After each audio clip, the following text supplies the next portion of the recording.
મારું નામ મનોજભાઈ જોશી છે. તો મનોજભાઈ, કઈ રીતનો તમારો બિઝનેસ છે? અમારા સ્ક્રેપનો બિઝનેસ છે, ડાયમંડ સ્ક્રેપનો. એની ઘંટીઓ એ બધું લેતા હોઈએ છીએ અમે કારખાનાનો સામાન.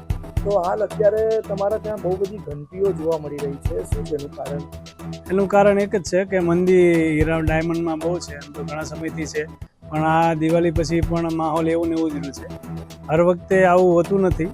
દિવાળી પછી કારખાનેદારો અહીંથી ઘંટી લેવા આવતા હોય છે અને દિવાળી પછી અમારી પાસે સ્ટોક પતી જતો હોય છે. પણ આ વખતે એવું નથી. આ વખતે ઘંટી બી આવે છે, આવક છે પણ જાવક નથી.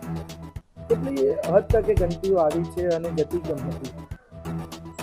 એ લોકો એવું કહેતા હોય છે કે અત્યારે પોસાતું નથી કામ કરવું અને કારીગરોને પગાર આપતો પડતો હોય, એ માટે જરા રફ વેચાતી ન હોય એ પ્રમાણે છે. તો આ અત્યારે કેટલા સ્ટોકમાં તમારી પાસે હોઈ શકે અંદાજે? ત્યારે તો જેવા વેપારી, કોઈની પાસે 2000, કોઈની પાસે 3000, કોઈની પાસે 500-600 ઘંટી એવું હોય છે. આમ એક ઘંટીનો પ્રાઇસ શું હોય છે? આમ નવી ઘંટીનો પ્રાઇસ હોય છે 15 થી 17. જૂની ઘંટીનો હોય છે 5-6 હજાર, 5-6 હજાર. તો અત્યારે હાલ મંદીના કારણે